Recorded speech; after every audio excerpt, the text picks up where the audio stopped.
सन्नैकतीर्थाटनं दुष्कर्मोपशमं च साधुशरणं सद्धर्मसंस्थापनम् हिंसावर्जितभूरियज्ञकरणं मूर्तिप्रतिष्ठापनम् आर्यस्थापनमक्षराख्य गमनं सत्संगी सजीवनम्। श्री अक्षरधामाधिपति पूर्ण पुरुषोत्तम श्री स्वामीनारायण बापा भगवते नमो नमः। श्री घनश्याम महाराजाय नमो नमः।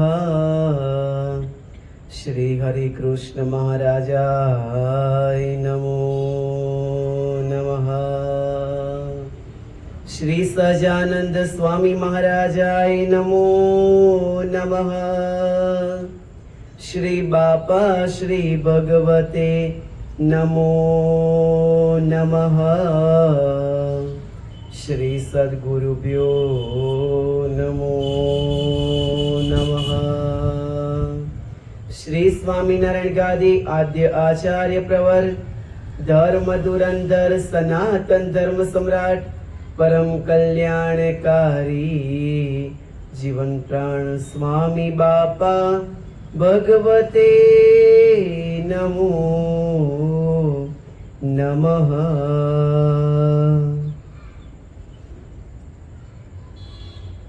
स्वामीनारायण हरे।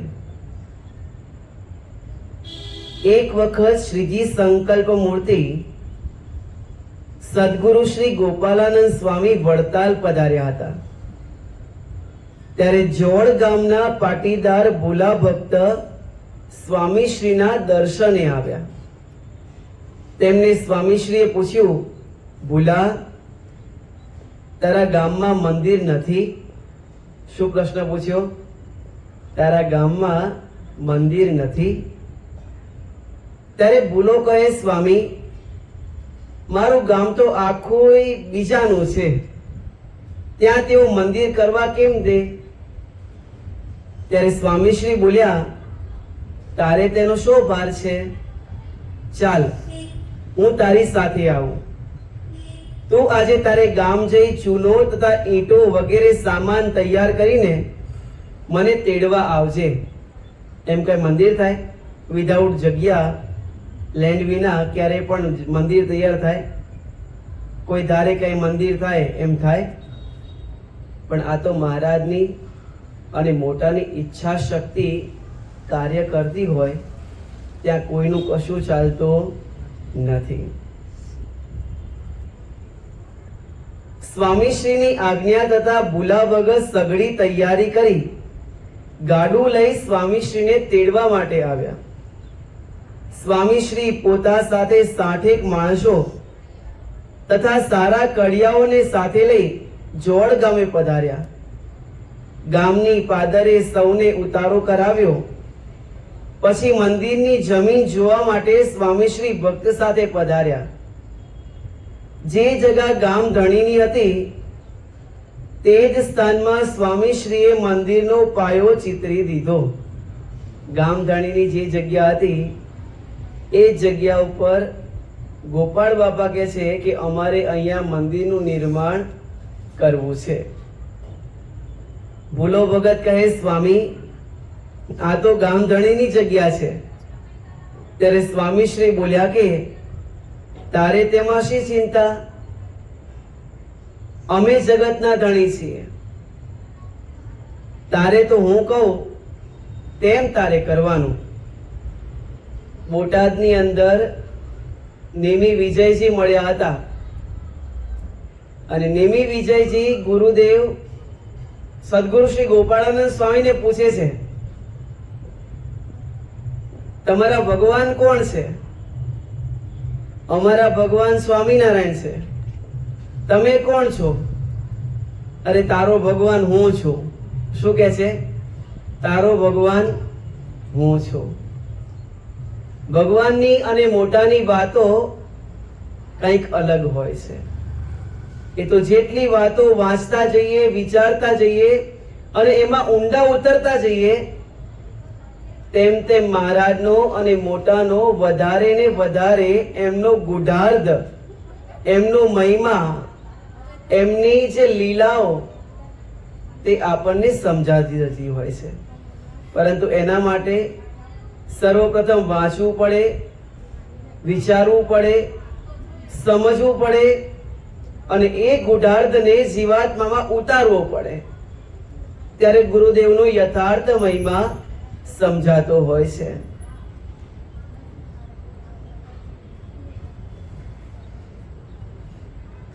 પછી સ્વામીશ્રીની આજ્ઞા પ્રમાણે આવેલા ભક્તો જમીન ખોદવા લાગ્યા. ગામધણીને ખબર પડી તેથી સ્વામીશ્રી પાસે આવી અને કહેવા લાગ્યો કે આ જમીન કોની રજા લઈને ખોદવા લાગ્યો છે? જગ્યા તમારી હોય અને બીજા લઈ લે, આપો ખરા. અહીં એક ઈંટ નથી આપતા, એક તલવાર વસ્તુ નથી આપતા કે આટલી મોટી જગ્યા મંદિર કરવા માટે આપે, અને એ પણ સત્સંગી નહીં એ આપે ખરા. પરંતુ મહારાજ અને મોટાની ઈચ્છા શક્તિ કંઈક અલૌકિક હોય છે. ત્યારે સ્વામીશ્રી બોલ્યા, અલ્યા તું મને કોણ કહેનારો છે? હું મારી સત્તાથી આ જમીન ખોદાવું છું, તારે થાય તે કરી લે. આ સાંભળી ક્રોધે ભરાયેલો તે મુસલમાન બૈરાને ઉશ્કેરી કહેવા લાગ્યો કે પેલા સાધુને અડીને ઉપવાસ પડાવો. જ્યારે બૈરા દોડીને સ્વામીશ્રી તથા સંતોને અડવા ગયા કે તરત જ નજીકમાં રહેલા ઝાડના પોલાણમાંથી એક મોટો ભૂરિયો નાગ નીકળ્યો. કોના સંકલ્પે કરી? ગોપાળ બાપાના સંકલ્પે કરી. કોના સંકલ્પે કરી? ગોપાળ બાપાના સંકલ્પે કરી. અને ફેણ ચડાવી ફૂફાડા મારતો તે નાગ જોઈ બધા લોકો નાસી ગયા. ગામધણીની છોકરીને કરડ્યો અને તરત જ તે છોકરી બૂમો મારતી મૃત્યુ પામી. આથી બધાય મુસલમાનો બીકના માર્યા કોઈ પાસે આવતા જ નહીં.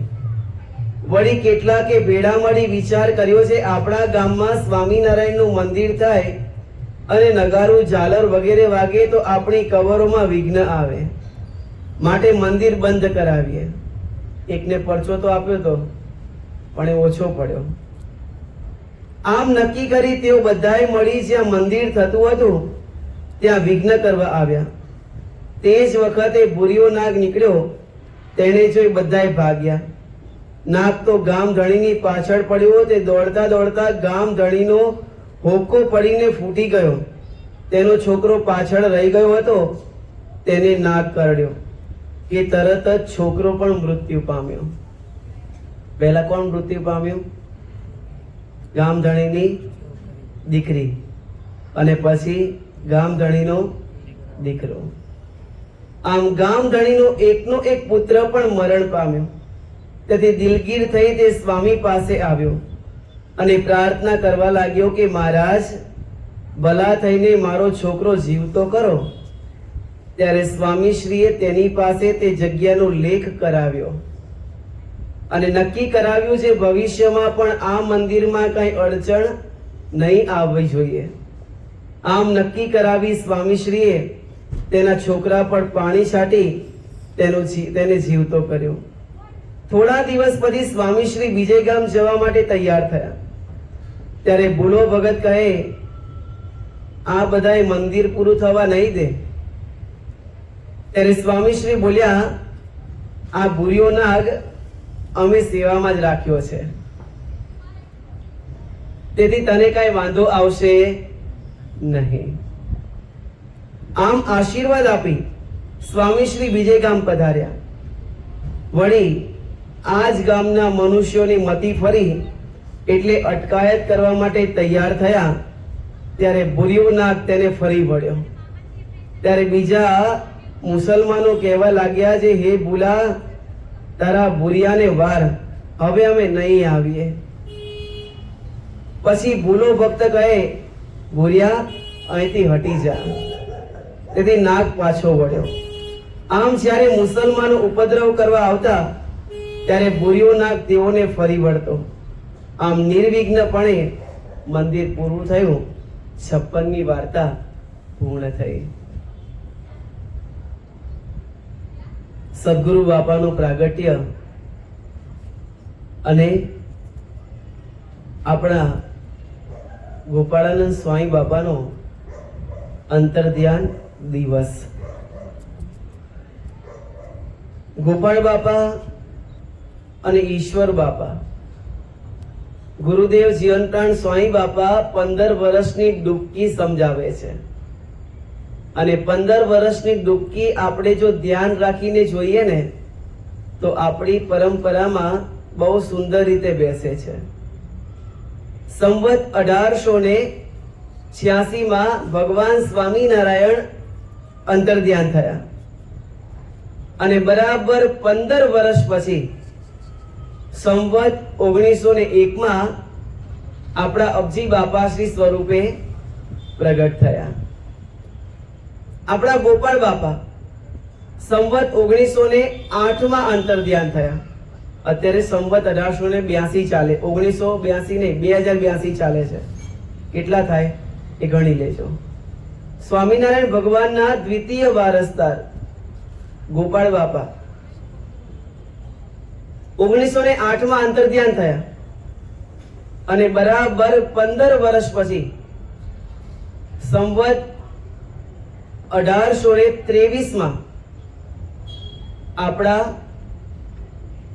ઈશ્વર બાપા પ્રગટ થયા અને આપણા નિર્ગુણ બાપા સંવત 1948 અંતર્ધ્યાન થયા અને બરાબર 15 વર્ષ પછી સંવત 1963 આપણા ગુરુદેવ જીવનપ્રાણ સ્વામી બાપા આ ધરતી ઉપર પધાર્યા અને આપણા અબજી બાપા સંવત 1884 83-84 આષાઢી સંવત જોઈએ તો 83 લાગે.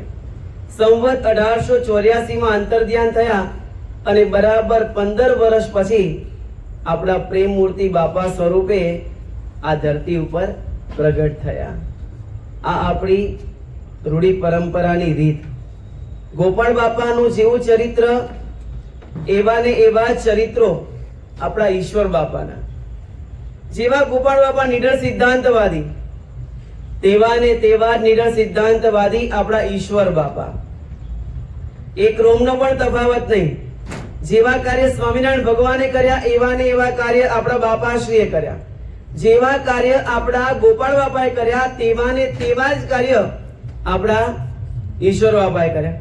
અને જેવા કાર્ય આપણા નિર્ગુણ બાપાએ કર્યા તેવા ને તેવા જ કાર્ય આપણા ગુરુદેવ જીવનપ્રાણ સ્વામી બાપાએ કર્યા. અને જેવા કાર્ય આપણા અબજી બાપાએ કર્યા ને તેવા જ કાર્ય આપણા પ્રેમ મૂર્તિ બાપાએ કર્યા. આ 15 વર્ષની ડૂબકી અને આપણા ગોપાળ બાપાની વાત હમણાં જ તમે બધાએ સાંભળી.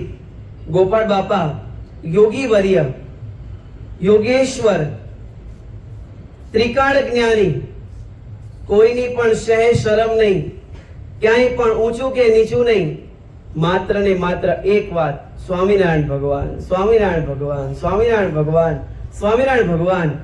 અને ક્યારેય પણ કોઈ પણ જગ્યાએ ક્યાંય નીચી વાત નહીં, માત્ર ને માત્ર અલૌકિક વાત, દિવ્ય વાત, પ્રતાપશાળી વાત.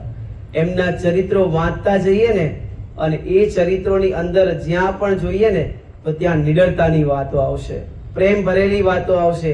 ક્યાંય પણ સહેજ શરમની વાત નહીં, માત્ર ને માત્ર પોતાનું યોગેશ્વર્યપણું, પોતાનું યોગ સમ્રાટપણું આ સંપ્રદાયની અંદર પ્રસ્થાપિત કર્યું છે.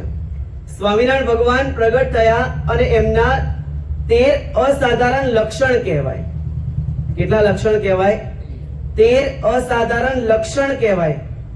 સમાધિ કરાવી, સમાધિ ઉતરાવી, અનેક અવતારોને પોતાની મૂર્તિમાં લીન કરવા, બહાર દેખાડવા, આદિ જે 13 અસાધારણ લક્ષણ કહેવાય, એમાંથી સ્વામિનારાયણ સંપ્રદાયમાં તો આમ તો 3000 કરતા પણ વધારે સંત ભગવાન સ્વામિનારાયણે પોતાની હયાતીમાં બતાવ્યા. એમાંથી માત્ર ને માત્ર એક એવા સંત કે જેમણે ભગવાન સ્વામિનારાયણના 13 અસાધારણ લક્ષણમાંથી 12 અસાધારણ લક્ષણ બતાવ્યા હોય ને, તો ભગવાન સ્વામિનારાયણના 3000 કરતા પણ વધારે સંતોમાંથી માત્ર ને માત્ર એક જ સંત આપણા ગોપાળ બાપાએ બતાવ્યા છે. 13મું પણ અસાધારણ લક્ષણ બતાવવા માટે સમર્થ હતા. નહોતું એવું નહોતું, બતાવી શકતા હતા. પરંતુ જો 13મું અસાધારણ લક્ષણ ગોપાળ બાપાએ બતાવ્યું હોત ને, તો બધાએ મહારાજને મૂકી અને ગોપાળ બાપાને ભગવાન માની બેસે. શું? બધાએ ભગવાન સ્વામિનારાયણને મૂકી અને ગોપાળ બાપાને ભગવાન માની બેસત. અને ગોપાળ બાપાએ વિચાર કર્યો કે અમે તો દાસ છીએ. સ્વામિનારાયણ ભગવાન સ્વયં મધ્ય પ્રકરણના 62માં વચનામૃતમાં કહે છે, મહારાજ કહે છે કે એવી દાસત્વ ભક્તિના અંગ વાળા તો આજ એક મુક્તાનંદ સ્વામી છે અને બીજા ગોપાળાનંદ સ્વામી છે. આટલું બધું ઐશ્વર્ય મળે, આટલું બધું સામર્થ્ય મળે અને વાત પાછી રહે. કોઈ કેમ કે ભગવાન ભગવાન ભગવાન ન બે થઈ બેસે. થોડુંક સામર્થ્ય મળે, બે જણા પૂછતા મળે, બે જણા પૂછવા આવે, બે જણા પગે લાગે, તો પણ અંદર થોડું લાગી આવે કે નહીં, ભાઈ આપણે પણ કંઈક છીએ. એવું થાય કે ના થાય? કંઈક બોલતા હોઈએ, કંઈક કીર્તન ગાતા હોઈએ, થોડી ઘણી સેવા કરતા હોઈએ, બે ચાર જણા વાહવા કરતા હોય, અને ત્યારે એમ ના થાય કે અમે પણ કંઈક છીએ? એવું થાય. જ્યારે ગોપાળાનંદ સ્વામી બાપા, કેટલું સામર્થ્ય, કેવી એમનામાં અલૌકિકતા, અને છતાં પણ માત્ર ને માત્ર દાસત્વ ભક્તિ, દાસત્વ ભક્તિ. સહજાનંદ સ્વામી, સ્વામિનારાયણ ભગવાન એ જ ભગવાન, અમે તો બધાય એમના દાસ છીએ. જો ભક્તો, આવું દાસત્વ પણ ગોપાળ બાપાએ કેળવ્યું. કોને શીખવવા? આપણને શીખવવા માટે. સ્વામિનારાયણ સંપ્રદાયની અંદર મહારાજ જ્યારે કથા વાર્તાનો લાભ આપતા, ત્યારે મહારાજની લીલા કેવી અલૌકિક હતી. મહારાજને જ્યારે આશીર્વાદ આપવા હોય, કથા કરવી હોય, પ્રવચન કરવા હોય, તો સ્વામિનારાયણ ભગવાન આવી રીતે કોઈ ટાઈમ ફિક્સ નહોતા કરતા કે રાત્રે 8 વાગે કે 8:30 થી 9 કીર્તન ભક્તિ અને 9 થી 10 વાગે કથા વાર્તા, એવો કોઈ ટાઈમ ફિક્સ નહોતો. મહારાજને વિચાર થાય સવારે પરોઢિયે 3 વાગે. કેટલા વાગે? 3 વાગે આપણે ગાડલામાં આરોટતા હોઈએ. બોલો ઘનશ્યામ મહારાજની. હા, એ પ્રકારે જ હોય ને. આપણે રાત્રે બેઠા હોઈએ, મોબાઈલ હાથમાં મમ્મી પપ્પાનો આવી ગયો હોય, બાળકોના હાથમાં, પછી યુટ્યુબની કે પછી અલગ અલગ એપ્લિકેશનોની પછી આપણે રીલ્સ જોવા માંડીએ. થોડુંક જોઈ લઈએ, 10 મિનિટ એમ કરતા કરતા હવાના રાતના 1:30 વાગે તો હાથમાંથી મોબાઈલ પડે નહીં. અંતે કંટાળીને મોબાઈલ ના પાડે કે ભાઈ હવે તમે અમને મૂકો, અમને છોડો. શું કે? અમને છોડો, હવે અમે થાક્યા તમારાથી, હવે અમને સાઈડમાં મૂકો. જ્યારે ગોપાળ બાપા, ભગવાન સ્વામિનારાયણ, એમની લીલા કેવી, એમને કથા વાર્તાનો લાભ આપવો હોય તો મહારાજ રાત્રે 3 વાગે ઈચ્છા થાય તો 3 વાગે સંતોને જગાડે, સવારે 4 વાગે ઈચ્છા થાય 4 વાગે જગાડે, 6 વાગે ઈચ્છા થાય 6 વાગે જગાડે. અરે બપોરે 12, 1, 2 તડકામાં, ભર તડકાની અંદર મહારાજને વિચાર થાય કે અમારે સંતોને ઉપદેશ આપવો છે, તો ભર બપોરે મહારાજ ઉપદેશ આપે. સાંજે 6 વાગ્યા સુધી, સાંજે 6 વાગે શરૂ થાય તો 8, 9, 10, રાત્રે 12 વાગે મહારાજની ઈચ્છા થાય તો 12 વાગે ઉપદેશ આપે. જો ભક્તો, આ સ્વામિનારાયણ ભગવાનની રીત હતી. અને તો પણ આવા સમયે, આવા ગમે તેવી મહારાજ કસોટી કરે તો પણ આ પૂજનીય સંતો અને હરિભક્તો મહારાજ કે ને એ જ પ્રકારે વર્તન કરતા. ભલે મહારાજ તમે રાજી થાઓ તે પ્રકારે, ભલે મહારાજ તમે રાજી થાઓ તે પ્રકારે, ભલે મહારાજ તમે રાજી થાઓ તે પ્રકારે. અને સ્વામિનારાયણ ભગવાનની આ રીત, રસમ, અલૌકિકતા, મહારાજ અંતર્ધ્યાન થયા. અને અંતર્ધ્યાન થયા પછી કથા વાર્તાનો પ્રબંધ બંધ થઈ ગયો. કથા વાર્તા, સત્સંગ એ તો જીવાત્માના કલ્યાણનું સૌથી મોટામાં મોટું સાધન છે. જીવ આ જગતની માયામાં એટલો ગૂંચવાયેલો છે કે આ જે જીવાત્મા છે ને એને માયારૂપી જગતરૂપી કચરો તરત જ લાગે છે. લાગે કે ન લાગે? આ બિલ્ડિંગ બનાવવું હોય તો કેટલી બધી વાર થાય, અને તોડવું હોય તો 3 દાડા દે કરો, તૂટી જાય કે ના તૂટી જાય? 3 દિવસની અંદર આખું બિલ્ડિંગ પડી જાય. પણ ચણવું હોય તો 6 12 મહિના થાય કે કેટલી મહેનત કરીએ ત્યારે એ તૈયાર થતું હોય છે. એ જ પ્રકારે આ જીવાત્મા છે ને એને સુધારવો હોય ને તો બહુ બધી વાર લાગે, અને બગાડવો હોય ને તો ભાઈ ચપટીની વાત છે. ઢળતો ઢાળ છે. ઢળતા ઢાળની અંદર ઓલી લપસણી આવે, બાળકો તમે બધા રમવા જાઓ ત્યાં ઓલી લપસણી આવે તો લપસણીમાં ઉપરથી બેસો એટલે સીધા નીચે આવી જાઓ ને. લપસણી જોઈ છે? બેઠા છો તો ઉપર બેસો, સીધા નીચે ને, અને પછી પાછું ઉપર જવું હોય તો ફરી પાછા ચડો. હા, પગથિયા ચડો ને ફરી પાછા બેસો. આ જગત પણ આવું જ છે, લપસણી જેવું જ છે. ઉપર બેસો એટલે ઢાળ મળે ને એટલે ઢળતા ઢાળની અંદર ભાઈ પડી જાય. આ માયા, આ જગત આ જ પ્રકારે છે. અને આ સત્સંગ છે ને એ આપણને જગતથી બચાવે એવું છે, કલ્યાણના માર્ગે વાળે એવું છે, સદ્ધર્મના માર્ગે વાળે એવું છે, માતા પિતાની સેવા કરાવડાવે ને એવો આ સત્સંગ છે, પરિવારને સચવાવે ને એવો આ સત્સંગ છે, ભગવાને સાચો રાહ બતાવ્યો છે ને એવો આ સત્સંગ છે. અરે શું કરવું શું ન કરવું, અરે ક્યાં પગ મૂકો ક્યાં પગ ન મૂકો, અરે કોની સામું જોવું કોની સામું ન જોવું, શું વાંચવું શું ન વાંચવું, ક્યાં બેસવું ક્યાં ન બેસવું, કઈ જગ્યાએ જવું કઈ જગ્યાએ ન જવું, એ સાચી દિશા બતાવતું હોય ને તો આ સત્સંગ છે. શાસ્ત્રકારો કહે છે કાવ્ય શાસ્ત્ર વિનોદેન કાલો ગચ્છતિ ધીમતામ વ્યસનેન તુ મૂર્ખાણામ નિદ્રયા કલહેન વા. કાવ્ય શાસ્ત્ર વિનોદેન કાલો ગચ્છતિ ધીમતામ. જે બુદ્ધિશાળી વ્યક્તિ હોય ને એનો સમય ક્યાં પસાર થાય, અને જે બુદ્ધિશાળી ના હોય એનો સમય ક્યાં પસાર થાય. અને બુદ્ધિશાળી બધાને માને છે, કોણ નથી માનતું? મસાલા ખાતા હોય એ બુદ્ધિશાળી માને, ન પીવાનું પીતા હોય એ એને બુદ્ધિશાળી માને. અરે લાખો રૂપિયાનું પપ્પાનું મમ્મીનું કરી નાખે ગમે તે જગ્યાએ, શેર બજારની અંદર, માર્કેટમાં, તો એ પોતાને બુદ્ધિશાળી માને. માને કે ન માને? ભલે ગમે તેટલો હારે તો એમ જ કે. પપ્પાને છોકરાને પૂછવામાં આવે કે તમારા બંનેમાંથી બુદ્ધિશાળી કોણ, તો શું કે?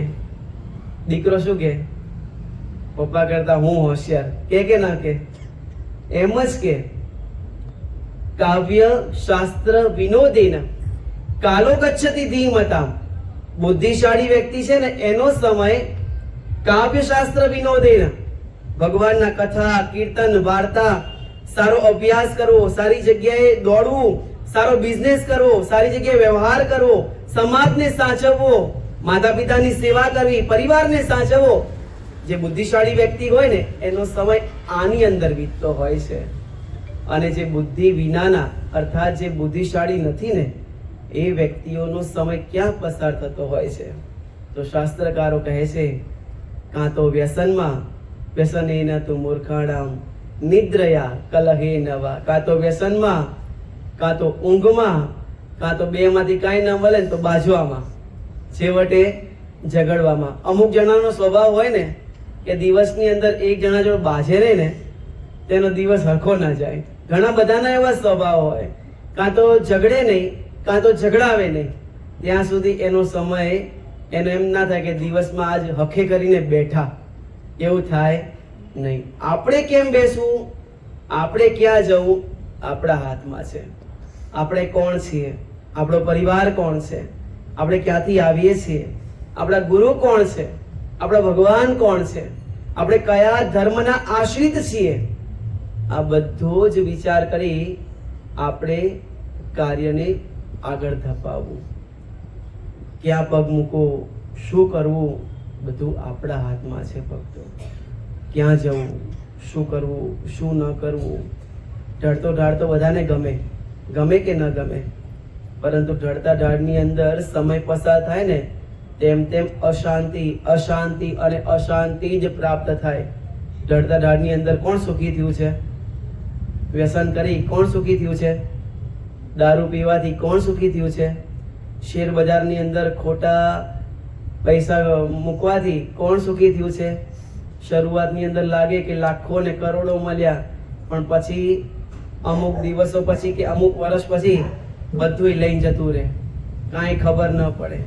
રાત ને રાત કરોડોમાંથી ક્યાં મૂકી દે આપણે સમાજની અંદર જોઈએ છીએ. માટે ભક્તો, આપણે બધાએ ખૂબ ધ્યાન રાખવાનું છે. આપણો સંપ્રદાય સ્વામિનારાયણ સંપ્રદાય, ભગવાન સ્વામિનારાયણે કેવા કેવા વરદાન રામાનંદ સ્વામીની પાસે માગ્યા હતા.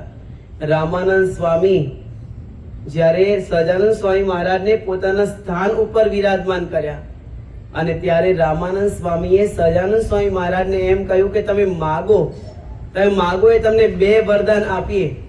અને ત્યારે રામાનંદ સ્વામીની પાસે સહજાનંદ સ્વામી મહારાજ એમ વરદાન માગે છે કે હે ગુરુદેવ, આપ રાજી થયા હો ને તો આપના આશ્રિતના પ્રારબ્ધમાં રામપાત્ર લખ્યું હોય તો તે રામપાત્ર મને આવો, પરંતુ તમારા આશ્રિત ક્યારે પણ અન્ન વસ્ત્રે કરીને દુઃખી થવો જોઈએ નહીં. વિચાર કરો, સ્વામિનારાયણ સંપ્રદાયની રીત અને રસમ અને સ્વામિનારાયણ સંપ્રદાયના મુખ્ય ભગવાન એવા ભગવાન સ્વામિનારાયણ એમને પોતાના આશ્રિત માટે માગ્યું.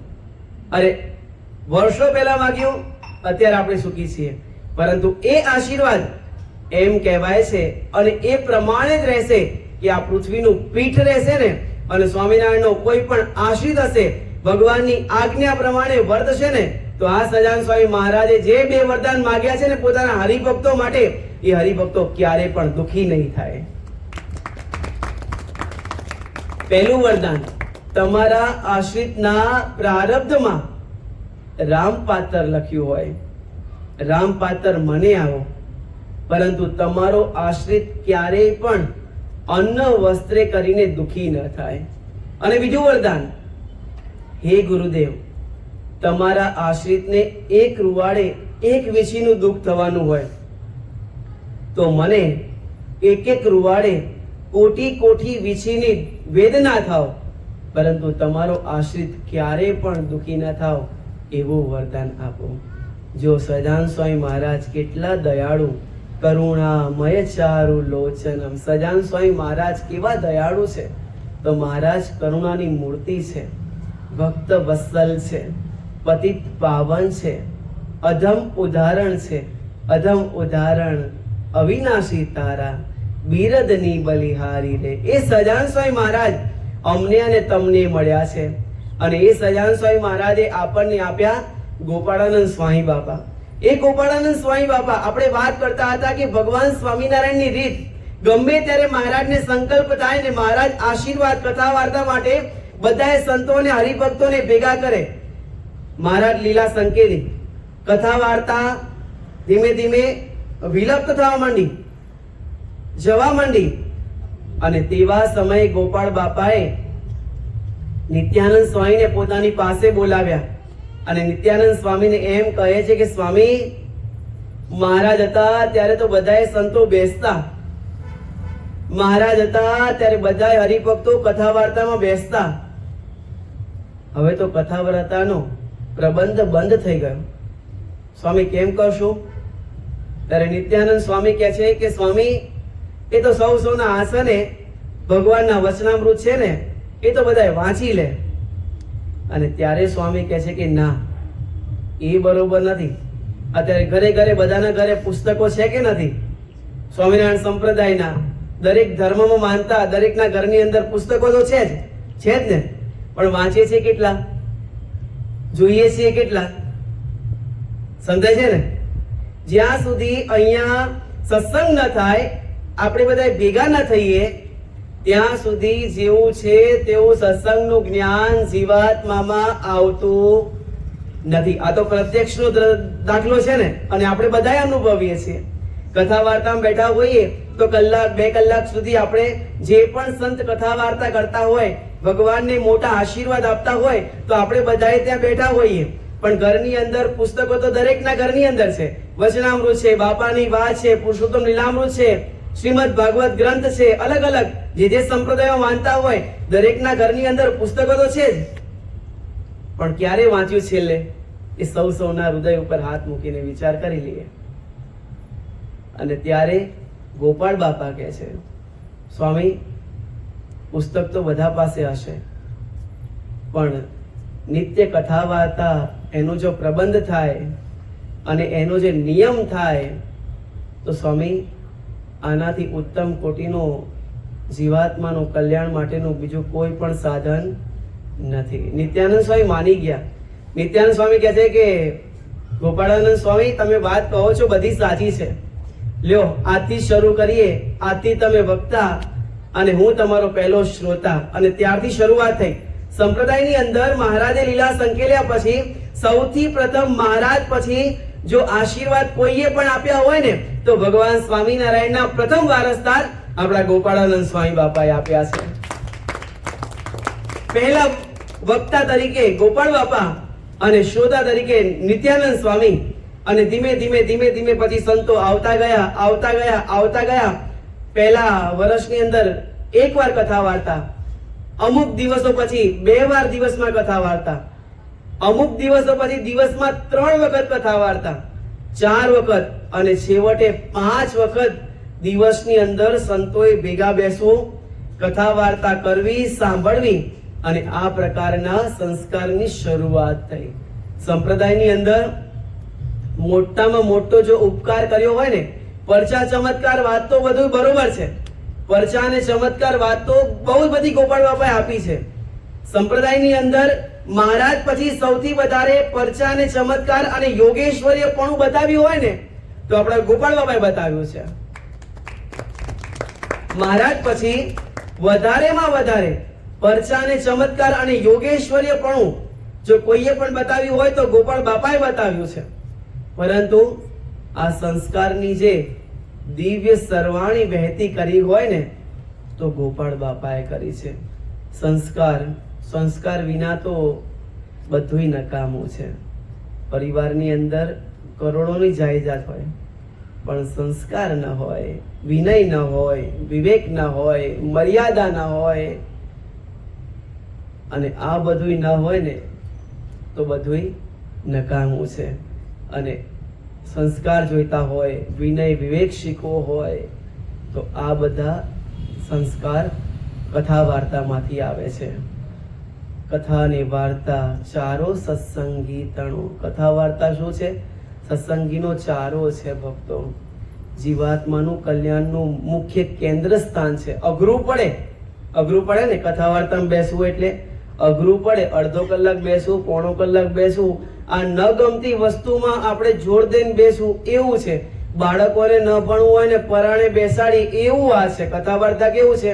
આ બાળકોને બેસવું ના હોય ભણવા માટે અને પરાણે તમે બેહાડો અને પરાણે ચોપડું પેન્સિલ આપો લખવા માટે કે લખ લખ લખ, એકડો ગુટ, શૂન્ય કર, બગડો લખ. આ બધું યુવાનોને પણ અને જેને કથા વાર્તાની ટેવ ના હોય ને એને બધું આવું જ છે. બધું અહીં આવે એટલે એમ થાય કે અડધો કલાક, પોણો કલાક, કલાક અઘરું પડે.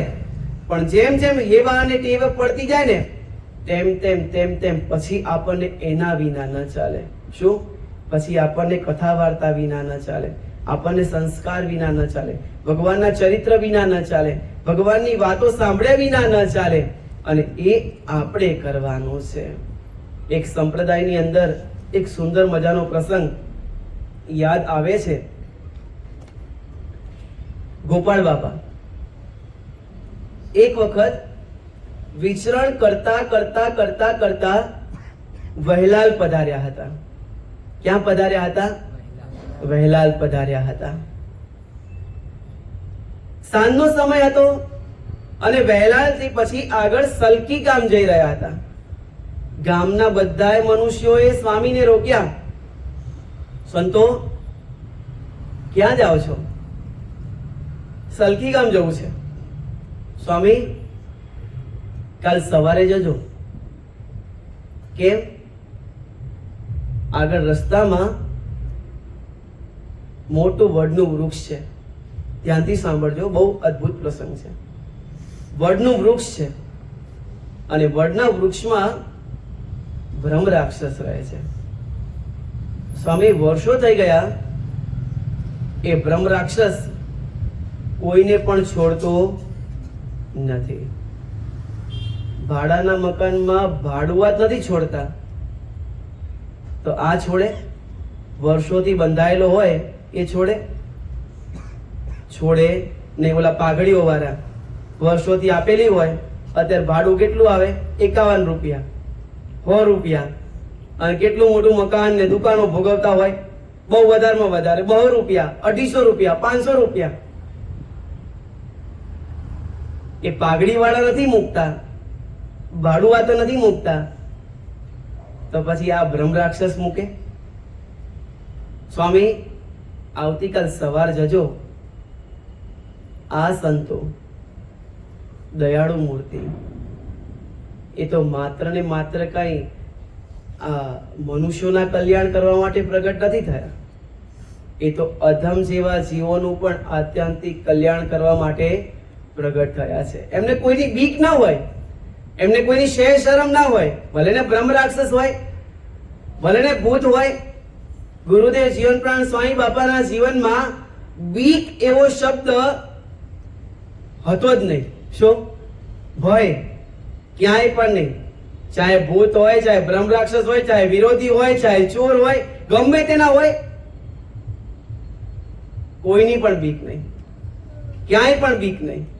આપણા પ્રેમમૂર્તિ બાપા, આ તો પ્રસંગ નીકળ્યો એટલે પ્રેમમૂર્તિ બાપા મુંબઈમાં આપણું જ્યારે મહાલક્ષ્મીનું નવું મંદિર નિર્માણ થતું હતું, અને એ જગ્યા કેટલા બધા લેવા માટે આવ્યા હતા. એક વખત એક ચોર હાથમાં રિવોલ્વર લઈને રાત્રિના સમયે પ્રેમમૂર્તિ બાપા જ્યાં પહોંચ્યા હતા ને એ જ રૂમમાં આવી અને બંદૂક બતાવી, કહી દીધું કે આ તમારી નવી જગ્યા છે, તમે મૂકી દો, નહીં તો આ રિવોલ્વર તમારી સગી નહીં થાય. અને આ તો જેવા ગુરુ એવા એના શિષ્ય, મુક્ત જીવન બાપાના એ શિષ્ય. કોઈની બીક હોય ખરી?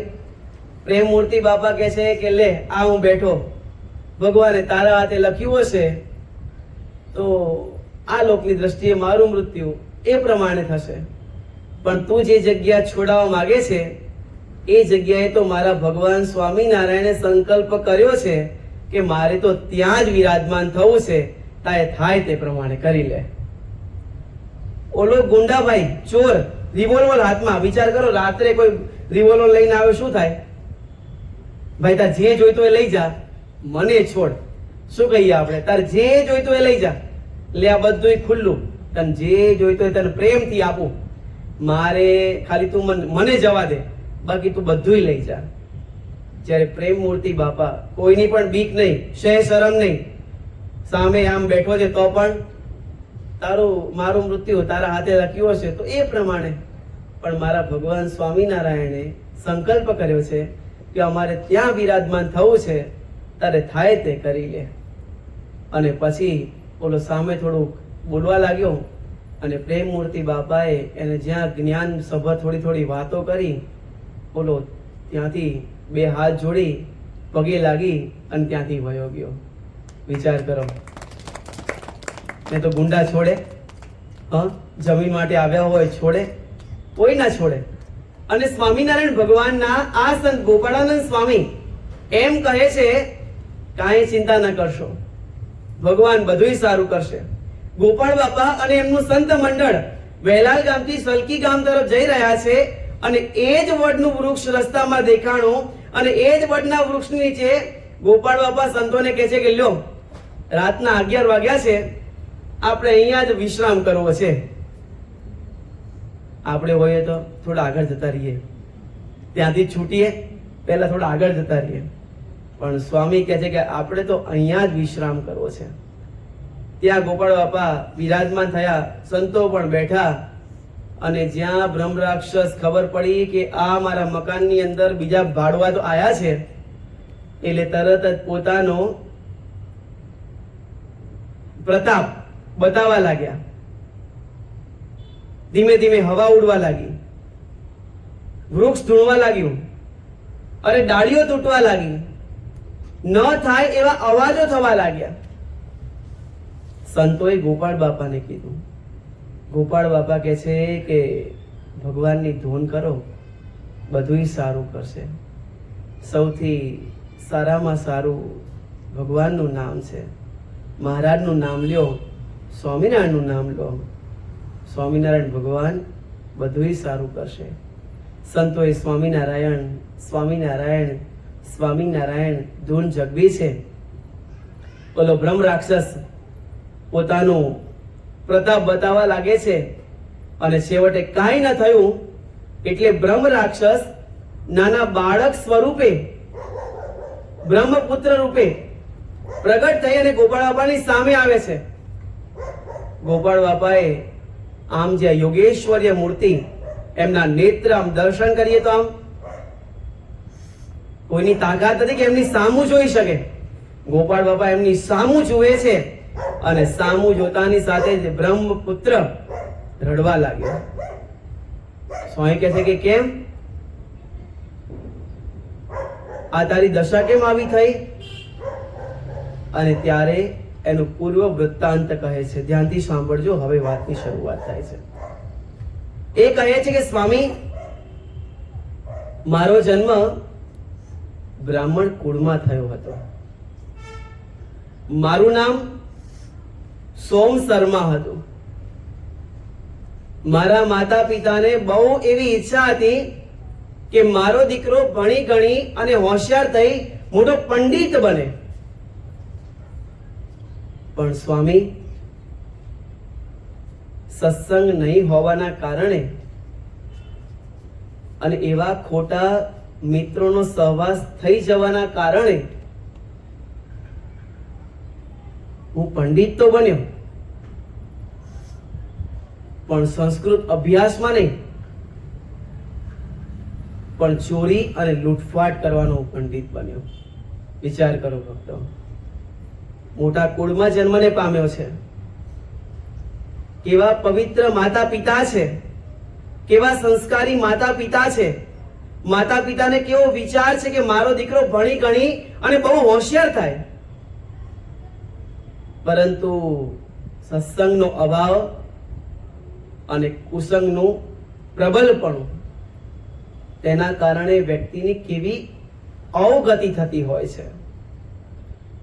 સ્વામી, ચોરી અને લૂંટફાટનો હું પંડિત થયો. બધી જગ્યાએ ચોરી કરવાની, લૂંટફાટ કરવાના અને કેટલાય વ્યક્તિઓને લૂંટફાટ કરતા કરતા મૃત્યુ આપી દીધું. મારા માતા પિતાને ખબર પડી કે મારો સંતાન તો આવો પાક્યો છે. બિચારા નિશાસા નાખતા નાખતા એમને પોતાનો દેહ છોડી દીધો. વાત ધ્યાનથી સાંભળજો. સ્વામી, આટલું હતું તો પૂરું હતું. પરંતુ એક વખતે એક ગામની અંદર અમે ચોરી અને લૂંટફાટ કરવા માટે ગયા અને ત્યાં એક ઘરની અંદર લૂંટફાટ કરતા હતા અને ત્યાં એક બહેનની ઉપર મારી દ્રષ્ટિ ઠરી. લગ્ન કરેલા હતા એટલે એના પતિને ત્યાં ને ત્યાં યમને સદન પહોંચાડી દીધો. અને ત્યારે એ બહેનના કંઠમાંથી શબ્દો અને નિશાસા નીકળી ગયા. મુઆ, જે પ્રકારે તે મારા પતિનું હરણ કર્યું છે ને, તેના કરતા પણ ભૂંડી તારી દશા થશે. જો કુસંગ ક્યાં લઈ જાય છે, વ્યક્તિ કેવો હોય છે અને કેવી અવદશા થતી હોય છે. સમજાય છે ને બધાને? સત્સંગનો અભાવ અને કુસંગનું પ્રાબલ્યપણું, અને એના કારણે કેવા આમ કુળ દીપકની જેમ વ્યક્તિનો ઉછેર થતો હોય છે. પરંતુ યથા યોગ્ય માર્ગદર્શન સંસ્કાર ન હોવાના કારણે વ્યક્તિ ક્યાં જતો હોય છે. સ્વામી, અને પછી તો આ નિશાસાના શબ્દો. જો ભક્તો, ક્યારેય પણ કોઈનો પણ નિશાસો નહીં લેવો, કોઈ પણનો નહીં. ક્યારેય પણ જેટલું મળે એ મહારાજની મરજીથી મળે, બાકી ક્યારેય કોઈના નિશાસા નહીં લેવા. બાકી જો નિશાસા લીધા ને, કારણ કે દરેકના હૃદયમાં ભગવાન સ્વામિનારાયણ વિરાજમાન છે. આ સિદ્ધાંતવાદ. શું? દરેકના હૃદયમાં ભગવાન સ્વામિનારાયણ વિરાજમાન છે. અને એ ભગવાન સ્વામિનારાયણ ભલે એ વ્યક્તિ ના બોલી શકે, પરંતુ હૃદયમાંથી જે નિશાસા તમે લીધા ને, એટલે એના શબ્દો છે ને એ હૃદયમાંથી નીકળતા હોય છે.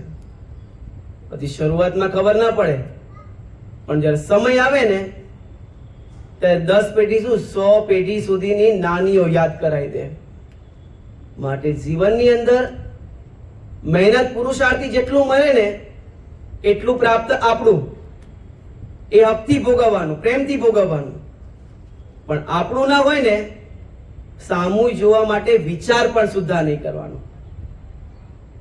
This is not for me. આ મારા માટે છે જ નહીં. જેટલું મારું છે હકનું, મહારાજને સંભાળી અને મહારાજની આજ્ઞા પ્રમાણે વર્તવાનું. પણ જેટલું આપણું છે નહીં ને, એ લેવું નહીં, ભોગવવું નહીં, જોવું નહીં, ક્યારે વિચાર પણ નહીં કરવાનો. અને આને વિચાર પણ કી કર્યો, લેવા માટે પ્રયત્ન પણ કર્યો અને લેવાના કાર્યો પણ કર્યા.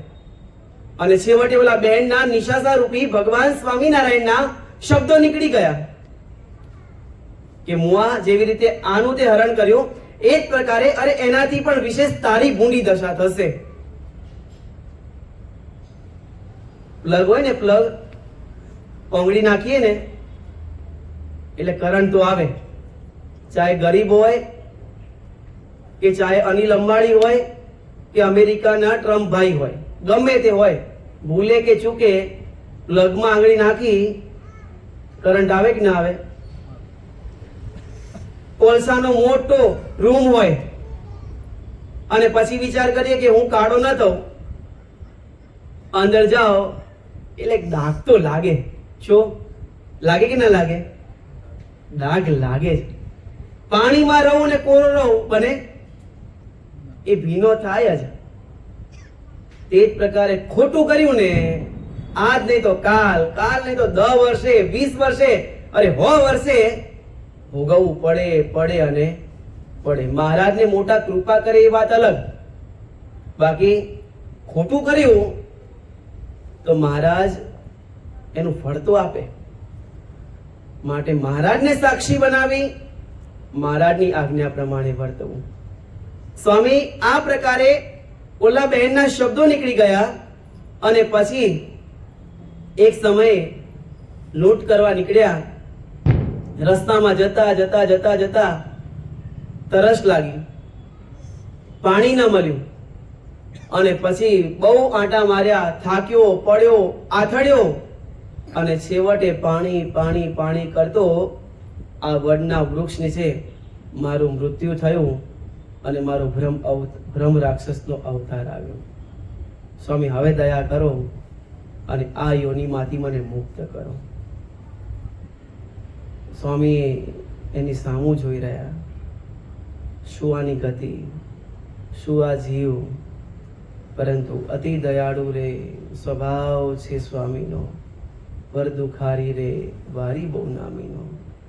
તરત જ સ્વામીએ જળની અંદી લઈ અને એના ઉપર છાંટી સ્વામી કહે છે કે જાઓ બદ્રિકાશ્રમમાં, ભગવાન તમને સત્સંગમાં જન્મ ધરાવશે અને પછી ધર્મના કાર્યો કરી અને પછી મહારાજની મૂર્તિના સુખે સુખ્યા થજો.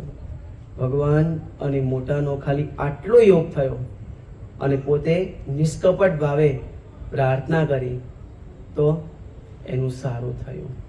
જો ભક્તો, ગોપાળ બાપા એમની સમર્થતા, ઈશ્વર બાપા એમની સમર્થતા બહુ અલૌકિક છે, બહુ પ્રતાપશાળી છે. વાતો વાંચીએ, એમના લીલા ચરિત્રો વાંચીએ, વિચારીએ અને ગુઢાળને સમજવા માટે પ્રયત્ન કરીએ ત્યારે ખ્યાલ આવે કે મહારાજ અને મોટા આપણને કેવા મળ્યા છે, અને મોટા આપણને લીલા ચરિત્રની સાથે સાથે એ શીખવે છે કે નિત્ય પ્રત્યે સત્સંગનો યોગ રાખજો રાખજો અને રાખજો.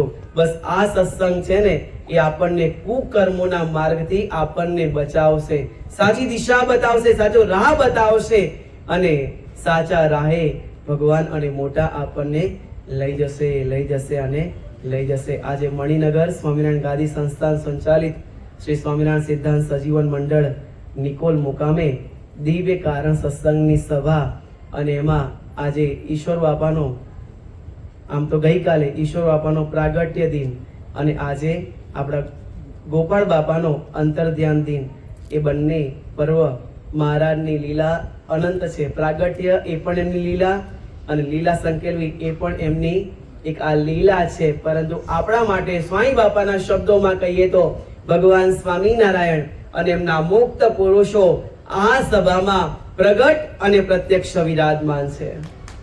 બસ આવો દિવ્ય ભાવ આપણા જીવનમાં કેળવીએ અને મહારાજને અને મોટાને રાજી કરીએ છીએ, સવિશેષ રાજી કરીએ અને કરીએ. બોલો અક્ષરધામના અધિપતિ સ્વામિનારાયણ બાપાની જય, ઘનશ્યામ મહારાજની જય, હરિકૃષ્ણ મહારાજની જય, સહજાનંદ સ્વામી મહારાજની જય, બાપાશ્રીની જય, સદગુરુશ્રીની જય. સ્વામિનારાયણ ગાદીના આદ્ય આચાર્ય પ્રવર ધર્મ ધુરંધર સનાતન ધર્મ સમ્રાટ પરમ કલ્યાણકારી જીવન પ્રાણ સ્વામી બાપાની જય.